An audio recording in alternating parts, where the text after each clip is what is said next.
Shalom, saudara yang dikasihi Tuhan Yesus Kristus. Saat ini saya akan menyampaikan mengenai pembangunan bait Allah secara rohani. Saudara, karena ibadah kita saat ini adalah tujuannya pembangunan bait Allah secara rohani. Pembangunan bait Allah secara rohani itu pertama menunjuk kepada terbangunnya badan kita menjadi tempat kediaman Allah, Roh Kudus.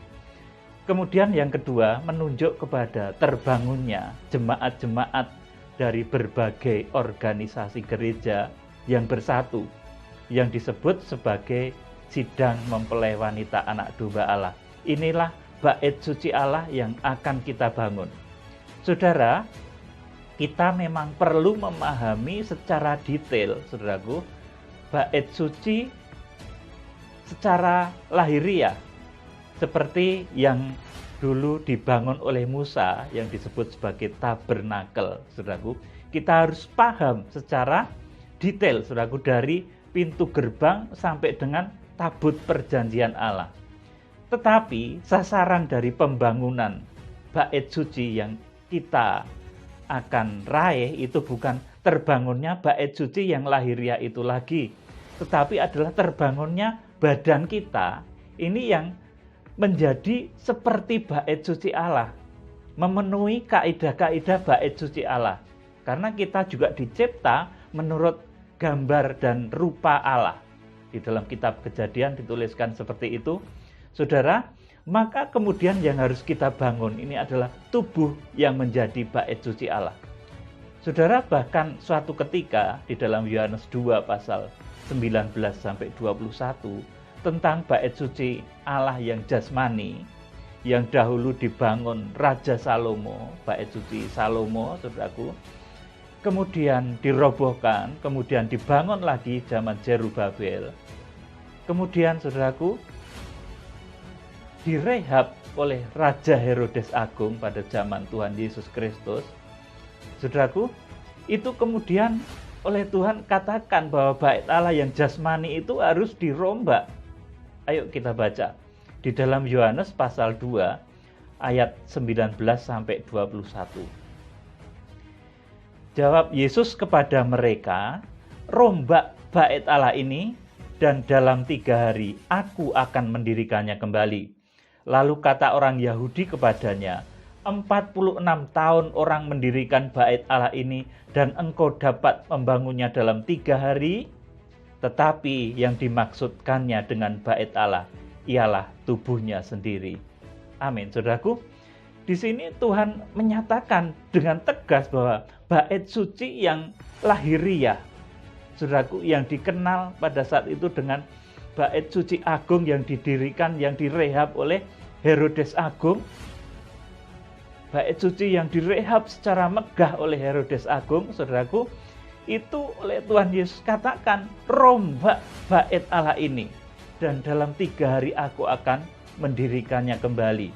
Sedang yang dimaksud bait Allah itu adalah tubuhnya sendiri.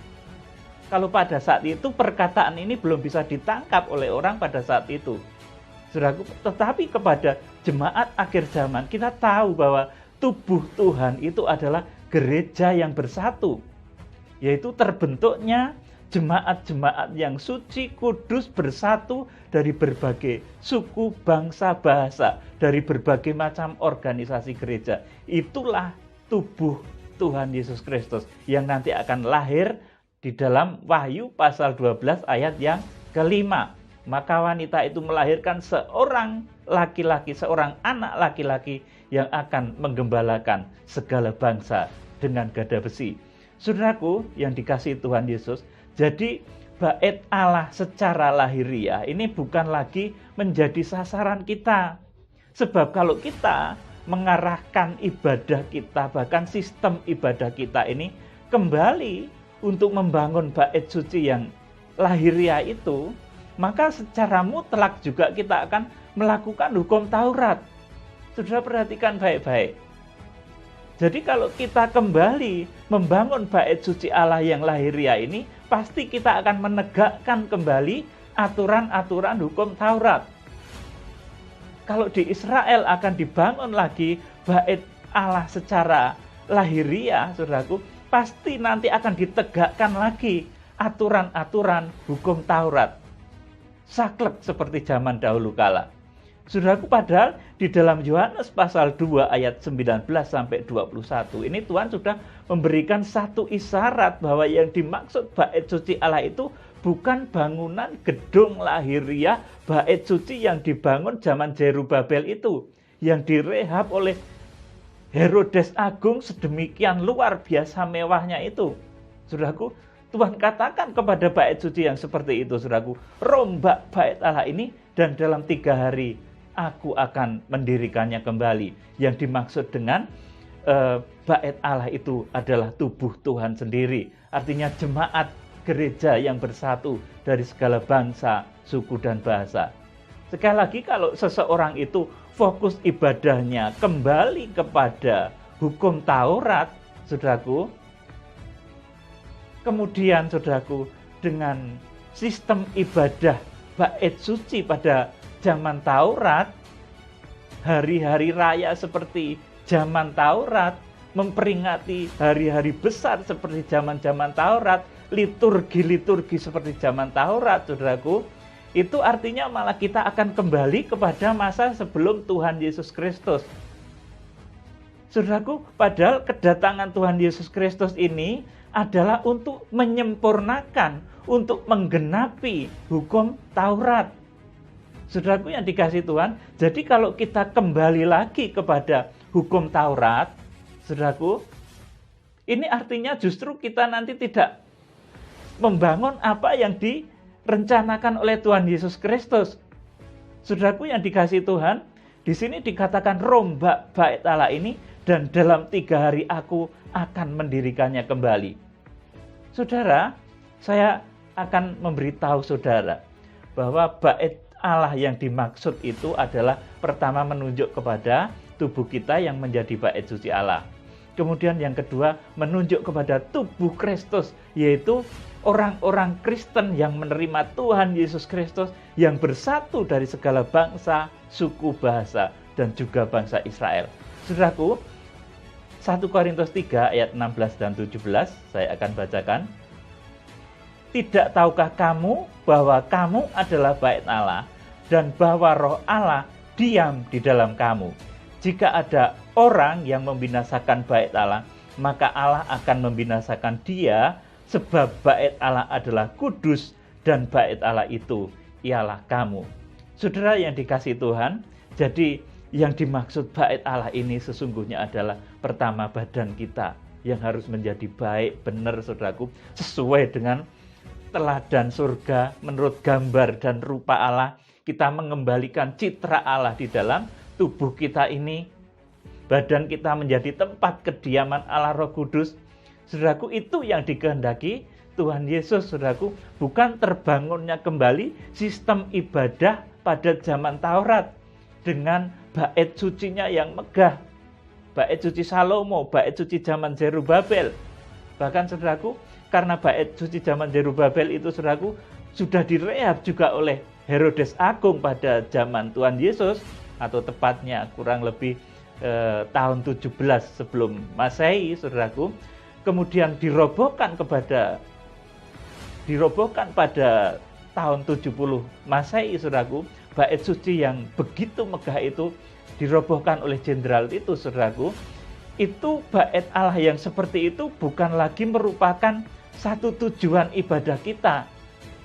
Kalau arah tujuan ibadah kita kepada sistem ibadah, saudaraku, bait suci Salomo, sistem ibadah bait suci Zerubabel, sistem ibadah pada zaman Tuhan Yesus, saudaraku, yaitu ketika bait suci yang direhab oleh Herodes Agung. Saudara, saya beritahu, saudara yang memerintahkan pembunuhan terhadap bayi-bayi di bawah umur 2 tahun ketika kelahiran Tuhan Yesus siapa? Itu Herodes Agung, saudaraku. Dan Herodes Agung itu adalah orang yang merehab bait suci zaman Zerubabel. Direhab sedemikian rupa sehingga megah pada saat itu. Itu Herodes Agung, saudaraku. Dia yang menegakkan, saudaraku, aturan-aturan Taurat itu, saudaraku, bersama-sama dengan imam-imam kepala dan ahli-ahli Taurat. Itu yang menolak Tuhan Yesus Kristus, saudaraku. Kemudian Tuhan katakan kepada bait suci Allah yang direhab oleh Herodes Agung itu, rombak bait Allah ini dan dalam 3 hari aku akan mendirikannya kembali. Saudara, itu yang terjadi, saudaraku. Pemimpin yang bersanding dengan imam-imam kepala dan ahli-ahli Taurat yang berada pada bait Allah secara jasmani, itu rupanya yang memusuhi Tuhan Yesus. Saudaraku yang dikasihi Tuhan, selanjutnya juga Herodes Antipas, itu yang membunuh Yohanes Pembaptis. Saudaraku, kemudian semakin kesini lagi, Herodes Agripa Agung, itu yang membunuh Rasul Yakobus, kemudian mau membunuh Petrus, tetapi karena ditampar malaikat, tidak sampai membunuh Petrus, saudaraku. Jadi, saudaraku, pemimpin-pemimpin yang bersanding dengan imam-imam kepala dan ahli-ahli Taurat yang menguasai bait suci lahiriah, itu justru dahulu yang melawan Tuhan Yesus, melawan pemberitaan Injil, melawan pemberitaan rasul-rasul.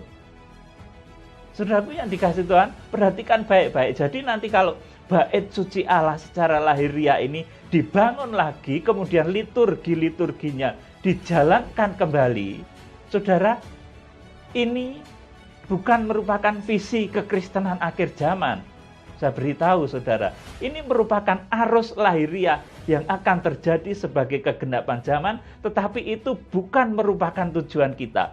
Karena tujuan kita justru adalah terbangunnya bait suci secara rohani. Pertama adalah badan kita yang dari ujung rambut sampai ujung kaki harus mencerminkan sifat bait suci, sifat tabernakel, dari pintu gerbang sampai tabut perjanjian Allah.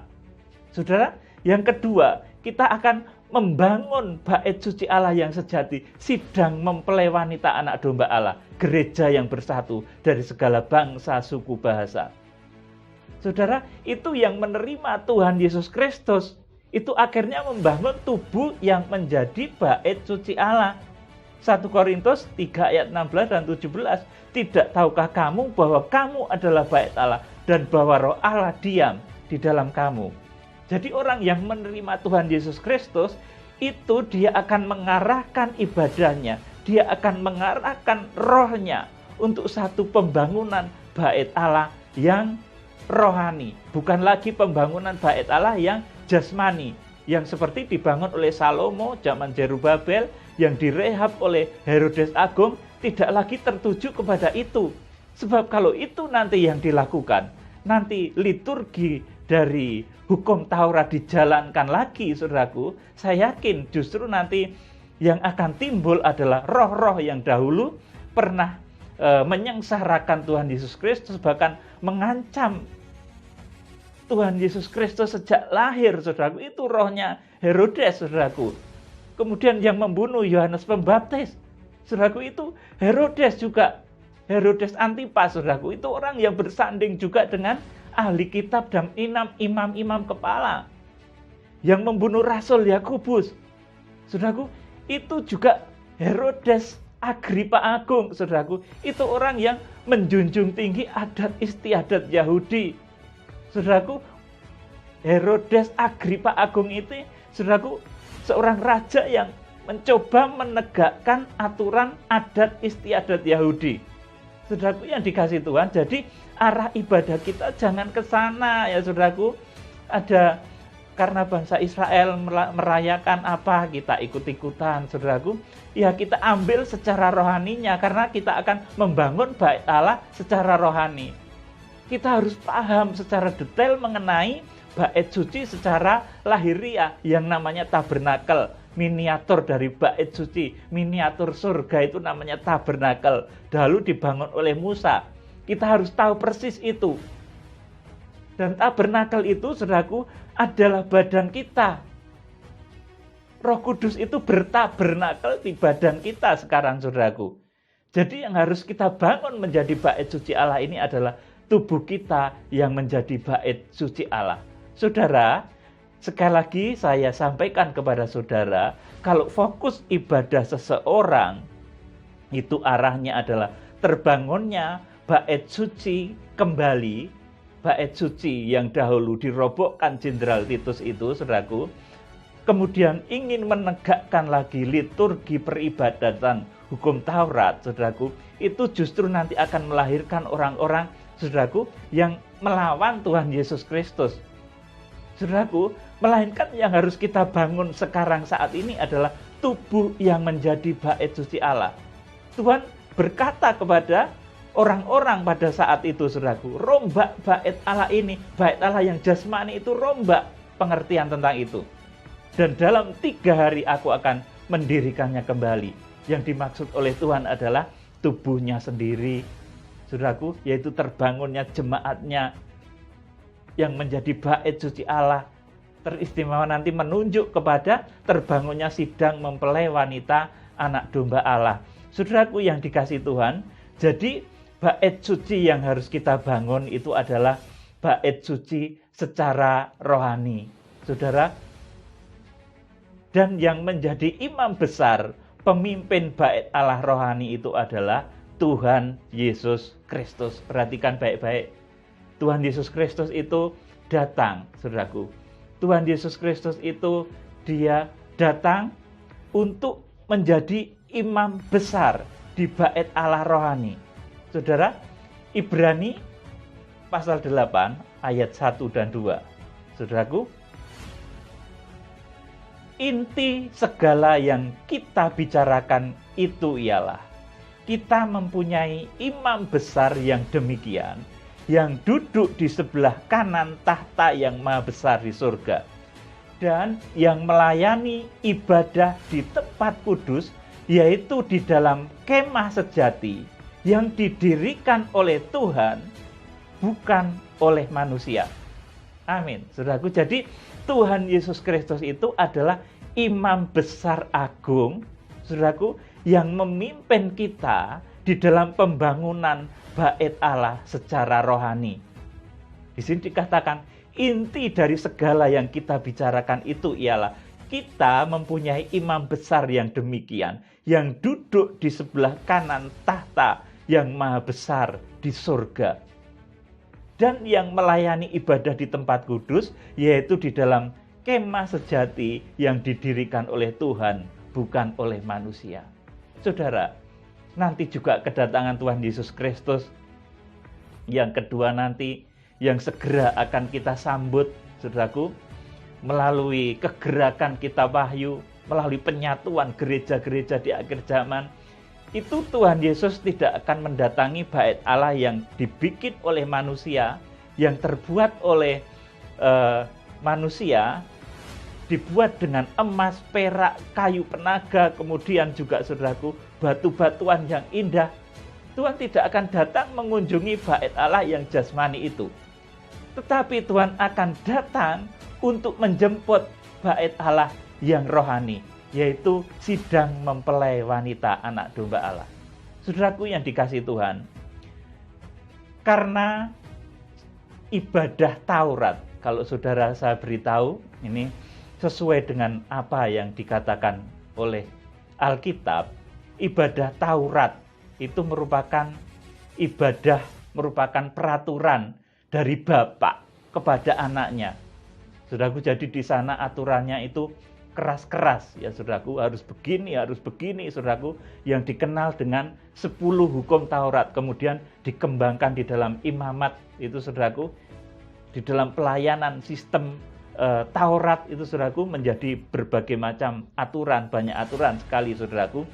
Saudara, jadi ibadah Taurat ini ibadah yang menyangkut masalah jasmani, tentang makanan, tentang minuman, mengenai hari-hari raya, mengenai bulan-bulan baru, bulan-bulan penting, saudaraku. Itu semua adalah bayangan dari yang sempurna, yaitu Yesus Kristus. Saudaraku yang dikasihi Tuhan, Kolose pasal 2 ayat 16 sampai 18. Karena itu janganlah kamu biarkan orang menghukum kamu mengenai makanan dan minuman, atau mengenai hari raya, bulan baru, ataupun hari Sabat. Semuanya ini hanyalah bayangan dari apa yang harus datang. Sedang wujudnya adalah Kristus. Amin. Saudaraku, jadi peraturan hukum Taurat, saudaraku, yang ditulis dalam Kolose 2 ayat 16 dan 17, saudaraku, di sini dikatakan, karena itu janganlah kamu biarkan orang menghukum kamu mengenai makanan. Ini banyak sekali diatur dalam hukum Taurat. Minuman atau mengenai hari raya, ini juga banyak sekali diatur dalam hukum Taurat. Mengenai bulan baru ataupun hari Sabat, saudaraku, ini peraturan hukum Taurat. Saudaraku, semua itu hanyalah bayangan dari apa yang harus datang. Sedang wujudnya ialah Kristus. Saudara, jadi hukum Taurat yang pokok inti hukumnya adalah 10 hukum Taurat yang berisi merupakan satu peraturan yang keras dari bapa kepada anaknya. Saudaraku, jadi hukum Taurat itu isinya komando-komando tegas dari bapa kepada anaknya. Saudaraku, ini merupakan bayangan dari apa yang harus datang. Dan wujudnya adalah Kristus. Kolose pasal 2 ayat 17. Jadi hukum Taurat itu merupakan bayangan. Dan yang sesungguhnya ini adalah Kristus. Kalau kita sudah menemukan Kristus, saudaraku, kita tidak hidup di dalam bayang-bayang lagi. Saudaraku yang dikasihi Tuhan, hukum Taurat ini juga merupakan peraturan dari bapa kepada anaknya. Jadi merupakan peraturan bagi kanak-kanak rohani. Saudaraku, saya akan lanjutkan ini Kolose pasal 2 ayat yang ke-18. Janganlah kamu biarkan kemenanganmu digagalkan oleh orang-orang yang pura-pura merendahkan diri dan beribadah kepada malaikat, serta berkanjang pada penglihatan-penglihatan dan tanpa alasan membesar-besarkan diri oleh pikirannya yang duniawi. Amin. Saudaraku, jadi Tuhan Yesus Kristus itu merupakan penggenap dari hukum Taurat. Penggenap. Saudaraku, kalau hukum Taurat itu merupakan bayangan, bait suci secara jasmani itu merupakan bayangan, sedang Tuhan Yesus Kristus itu merupakan yang sesungguhnya. Saudaraku yang dikasihi Tuhan, ini bukan berarti bahwa hukum Taurat itu salah, tidak salah hukum Taurat itu. Itu peraturan Bapa kepada anak, itu betul. Tidak ada yang salah satupun. Tuhan Yesus katakan di dalam Matius pasal 5 ayat 17-18, saya akan bacakan. Janganlah kamu menyangka bahwa aku datang untuk meniadakan hukum Taurat atau kitab para nabi. Aku datang bukan untuk meniadakannya, melainkan untuk menggenapinya. Seperti tadi Kolose tadi katakan, bahwa Kristus itu adalah wujud yang sesungguhnya. Sedangkan peraturan Taurat yang mengatur tentang hari-hari raya, yang mengatur tentang makanan, minuman, tentang bulan-bulan baru, saudaraku, itu merupakan bayangan, sedang kegenapannya itu adalah Yesus Kristus yang kita terima, saudaraku, yang menyelamatkan kita dari bangsa-bangsa non-Israel. Kita memperoleh keselamatan itu karena Yesus Kristus, saudaraku. Kalau nggak ada Yesus, keselamatan itu tidak akan sampai kepada kita. Saudara yang dikasihi Tuhan, jadi Tuhan Yesus itu datang bukan untuk meniadakan hukum Taurat, melainkan untuk menggenapinya. Saudara, ini artinya bagaimana? Saudaraku, menggenapinya. Saudaraku, saya beritahu saudaraku, hukum Taurat itu tidak ada yang salah sama sekali dengan hukum Taurat. Itu hukum bapa kepada anaknya, saudaraku. Aturan seorang bapak kepada anaknya.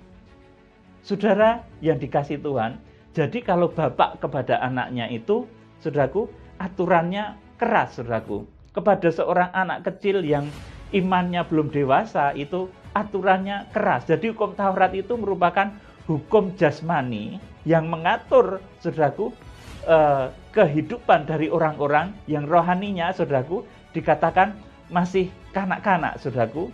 Ini misalnya ya, saudaraku. Karena Tuhan Yesus ini dikatakan menggenapi hukum Taurat, bukan meniadakan, saudaraku. Jadi misal ini saya beritahu, saudara, aturan seorang bapak kepada anak. Ini misalkan, saudaraku, nak, kamu jam 5 pagi itu harus bangun.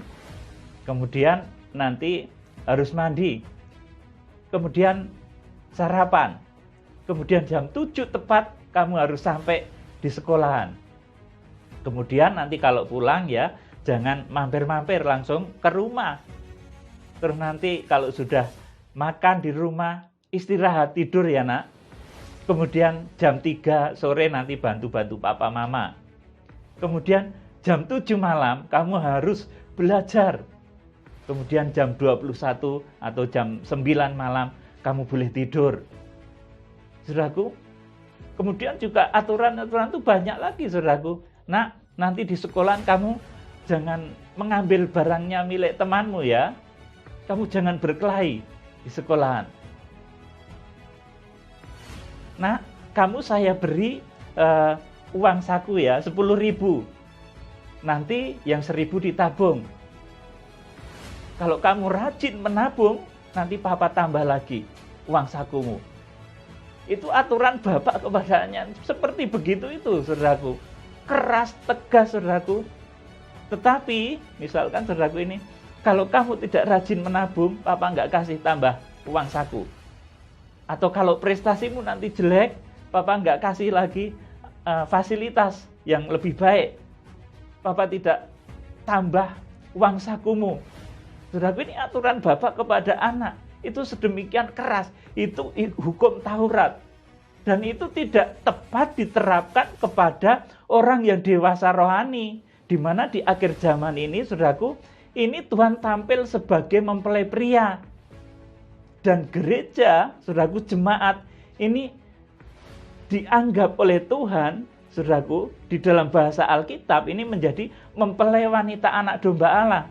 Jadi aturan-aturan bapak kepada anak ini tidak lagi tepat kalau diterapkan kepada seorang suami kepada istrinya, mempelai pria kepada mempelai wanitanya.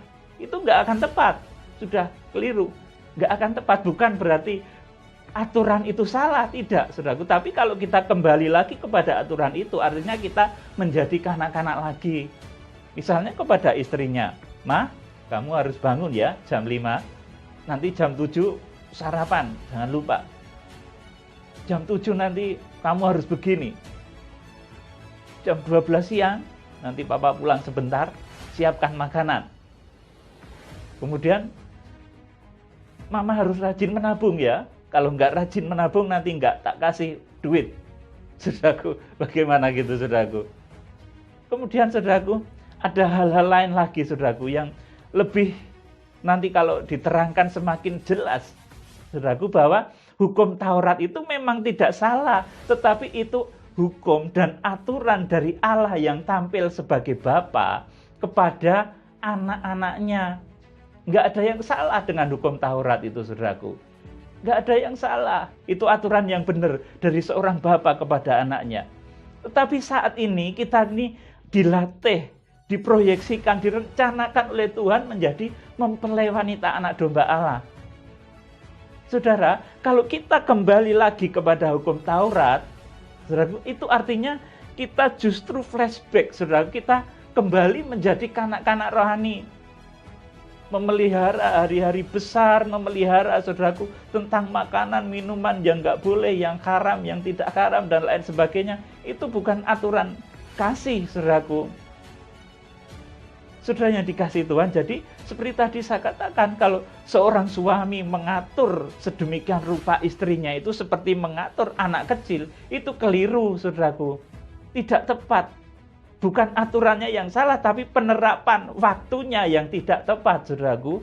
Misalkan, "Ma, kamu jam 5 harus bangun pagi, nanti jam 7 harus begini-begini. Harus rajin menabung juga ya." Misalkan begitu, saudaraku.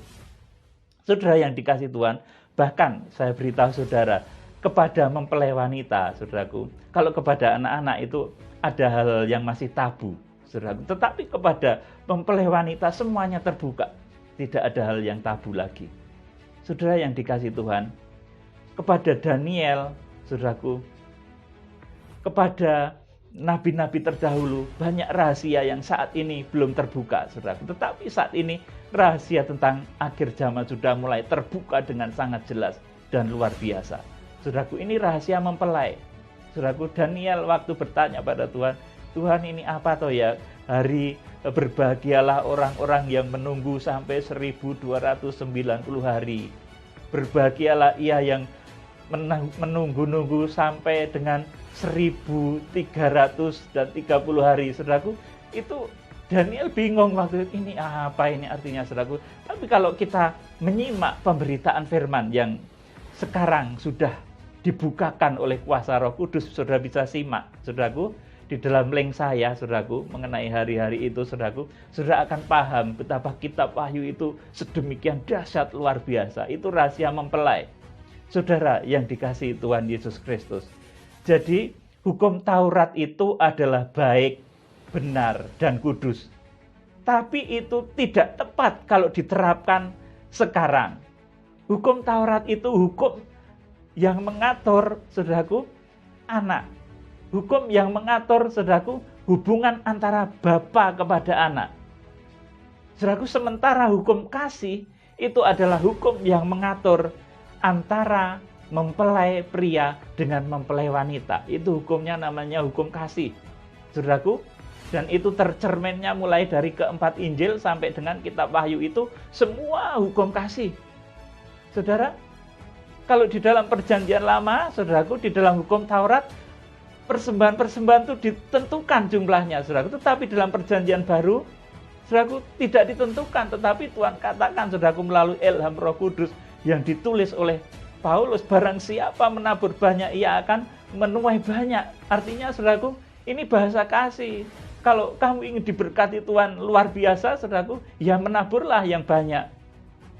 Saudaraku, hendaklah ia memberikan dengan sukacita, karena Tuhan mengasihi orang yang memberi dengan sukacita, tidak dengan sedih hati dan paksaan. Saudaraku, di sini tersirat sesungguhnya, saudaraku.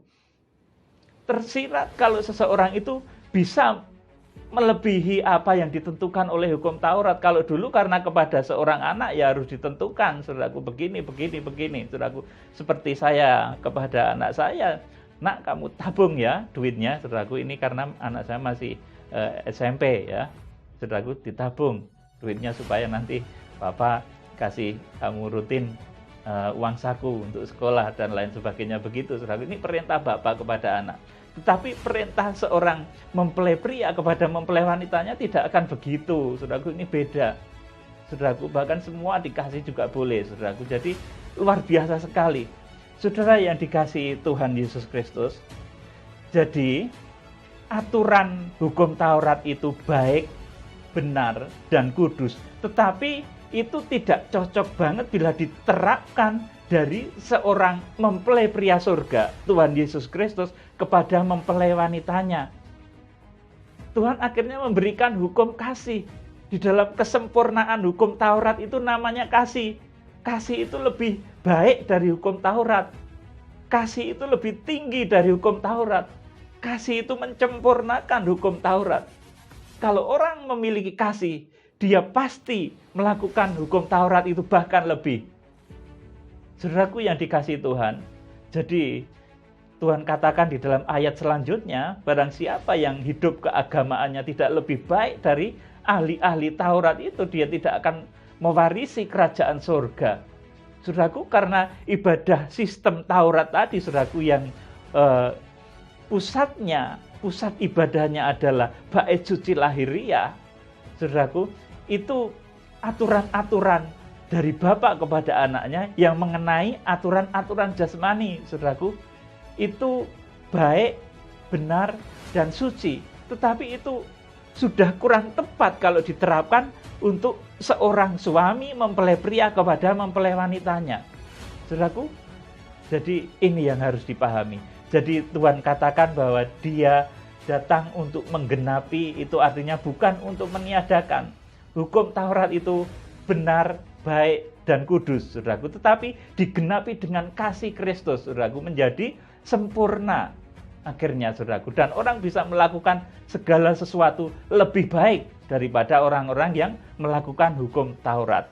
Saudara yang dikasihi Tuhan Yesus Kristus, dari perjalanan cinta kasih Allah saat ini kita sudah sampai kepada pembentukan mempelai wanita anak domba Allah. Seperti yang tertulis di dalam kitab Wahyu pasal 12 ayat 1 dan 2. Maka tampaklah suatu tanda besar di langit, seorang perempuan berselubungkan matahari dengan bulan di bawah kakinya, dan sebuah mahkota dari 12 bintang berada di atas kepalanya. Ia sedang mengandung dan dalam keluhan, dan hendak menderita dan hendak melahirkan. Ia berteriak kesakitan. Saudaraku,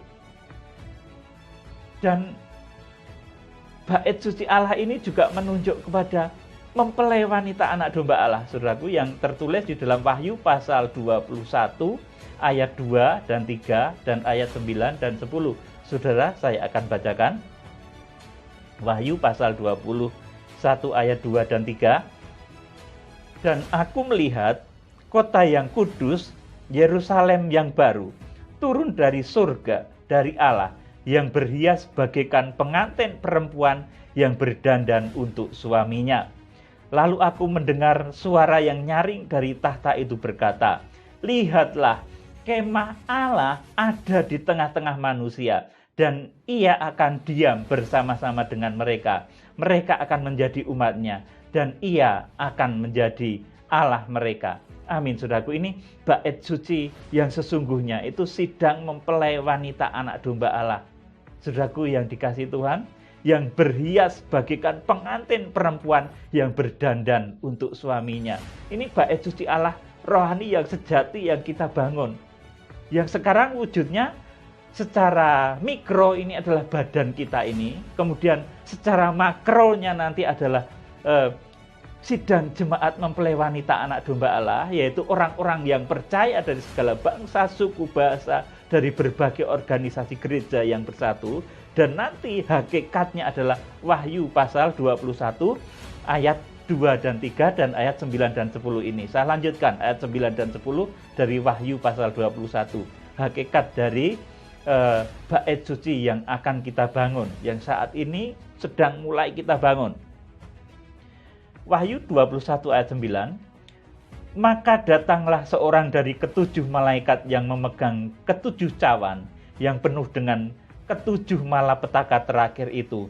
Lalu ia berkata kepadaku, katanya, marilah ke sini, aku akan menunjukkan kepadamu pengantin perempuan mempelai anak domba. Ayat 10. Ini siapa yang disebut mempelai anak domba itu? Ayat 10. Lalu di dalam roh ia membawa aku ke atas sebuah gunung yang besar lagi tinggi, dan ia menunjukkan kepadaku kota yang kudus itu, Yerusalem, turun dari surga, dari Allah. Amin. Saudaraku yang dikasihi Tuhan, jadi arah dari ibadah kita, dari keyakinan iman kita kepada Tuhan Yesus Kristus itu adalah pertama, terbangunnya badan kita menjadi tempat kediaman Allah Roh Kudus. Ini secara mikro. Kemudian secara makro, terbangunnya gereja Tuhan yang bersatu. Wahyu pasal 12 ayat yang ke-1 dan ke-2. Saudaraku, kemudian hakikat sejatinya adalah terbangunnya Yerusalem baru yang turun dari surga, dari Allah. Ini mempelai wanita anak domba Allah itu ternyata adalah Yerusalem baru yang turun dari surga, dari Allah. Nanti ketika langit ini dan bumi ini lenyap, nanti akan digantikan kemudian dengan langit baru dan bumi baru. Yerusalem baru turun dari surga. Saudaraku yang dikasihi Tuhan, jadi sasaran ibadah kita itu bukan terbangunnya bait suci yang lahiriah, yang dahulu dibangun oleh Raja Salomo, yang dahulu dibangun pada zaman Zerubabel, yang direhab secara luar biasa oleh Raja Herodes Agung. Saudaraku, kita tidak akan membangun bait suci yang itu lagi dengan peraturan-peraturannya, yang memelihara mengenai hari-hari besarnya, yang memelihara mengenai bulan-bulan barunya, yang mengatur mengenai makanan-makanan yang najis dan yang haram, saudaraku. Bukan itu, saudaraku, sasaran ibadah kita. Ibadah jasmani dengan pelayanan imamat Lewi, saudaraku, kemudian sudah disiapkan imam-imam yang ber-DNA Lewi, saudaraku. Bukan ke sana arah kita, tetapi arah kita kepada, saudaraku, pembangunan bait suci yang rohani, yaitu terbangunnya tubuh kita menjadi bait suci Allah pertama. Terbangunnya gereja yang bersatu dari segala bangsa, suku, bahasa. Ini yang kedua. Kemudian yang hakikatnya adalah terbangunnya Yerusalem baru. Saudara yang dikasihi Tuhan Yesus Kristus, kalau kita mengarahkan mata kita kepada ibadah jasmani, maka nanti, saudaraku, kita akan terbawa kembali kepada suasana kanak-kanak, suasana halaman, yang nanti pada saat masa antikris, saudaraku, nanti akan diizinkan oleh Tuhan terinjak-injak, saudaraku, karena hidup dengan cara duniawi, hidup dengan ibadah-ibadah duniawi, saudaraku, dengan liturgi-liturgi lahiriah, saudaraku. Tetapi ibadah kepada Tuhan Yesus Kristus itu ibadah sejati yang dilayani oleh Tuhan Yesus sebagai imam besar agung, saudaraku, yang menjadikan tubuh kita ini menjadi bait suci Allah. Dan suatu saat nanti kita menjadi mempelai wanita, anak domba Allah. Saudara, jadi ini perbedaan arus antara arus lahiriah yang nanti akan membangun bait suci jasmani yang berada di Israel, saudaraku, dan yang satu ini orang-orang yang percaya Tuhan Yesus Kristus ini akan membangun bait suci Allah yang rohani, yang nanti, saudaraku, wujudnya adalah Wahyu pasal 12 ayat 1 dan 2. Kemudian kalau bait suci itu sudah jadi, nanti dikatakan diungsikan ke satu tempat yang disiapkan oleh Allah selama 1260 hari lamanya. Wahyu pasal 12 ayat 6 dan ayat yang ke-14. Saudara, di sanalah, saudaraku, dikatakan di dalam Wahyu pasal 12 ayat 5, itulah lahirnya tubuh Kristus. Maka wanita itu melahirkan seorang anak laki-laki yang akan menggembalakan segala bangsa dengan gada besi. Saudaraku, itulah lahirnya tubuh Kristus, sidang mempelai wanita anak domba Allah. Saudara, saya pesan kepada saudara, jangan terjebak kepada ibadah-ibadah yang membawa saudara itu kembali kepada suasana hukum Taurat, ya, saudaraku, karena saudara akan rugi. Hendaknya ibadah-ibadah saudara harus ibadah yang mengarah kepada terbangunnya bait suci Allah yang rohani, yang dipimpin oleh Tuhan Yesus Kristus. Bahkan nanti, saudaraku, kita perlu di akhir zaman itu, kita mengadakan satu gerakan, saudaraku, yang namanya kegerakan kuda putih, untuk menjangkau bangsa Israel, supaya menerima Tuhan Yesus Kristus. Karena sampai saat ini masih banyak dari bangsa Israel yang belum menerima Tuhan Yesus Kristus. Dan untuk jumlah nanti yang ditentukan oleh Tuhan sampai nanti mempersiapkan mempelai wanita anak domba Allah, itu ada jumlah tertentu dari bangsa Israel yang harus menerima Tuhan Yesus Kristus. Di dalam kegerakan kuda putih, Wahyu pasal 6 ayat 1 dan 2. Kemudian dengan hasil kegerakan adalah 144.000 orang dari suku bangsa Israel akan dimeteraikan menjadi milik Kristus, percaya kepada Tuhan Yesus Kristus. Dan ini angka hurufiah, 144.000 itu. Arti rohaninya, saudara boleh tanya kepada saya via WhatsApp. Secara pribadi saya jelaskan, karena ini agak panjang ya, saudaraku. Jadi kiranya Tuhan memberkati saudara. Sekali lagi, arah dari pembangunan bait suci rohani, arah ibadah kita adalah terbangunnya tubuh Kristus, terbangunnya sidang mempelai wanita anak domba Allah. Jangan terjebak lagi kepada arus lahiriah, pembangunan bait suci secara lahiriah, karena nanti kita akan rugi, saudaraku. Kita yang sudah mengenal Kristus, kita kembali lagi, saudaraku, membangun bait suci Allah, menegakkan aturan-aturan Taurat, saudaraku.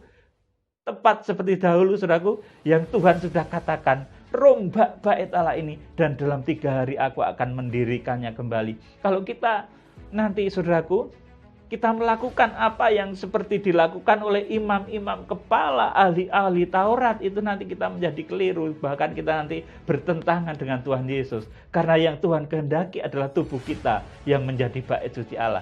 Yang Tuhan kehendaki adalah terbentuknya sidang mempelai wanita anak domba Allah. Salam penuaian, Tuhan Yesus Kristus memberkati. Haleluya. Amin.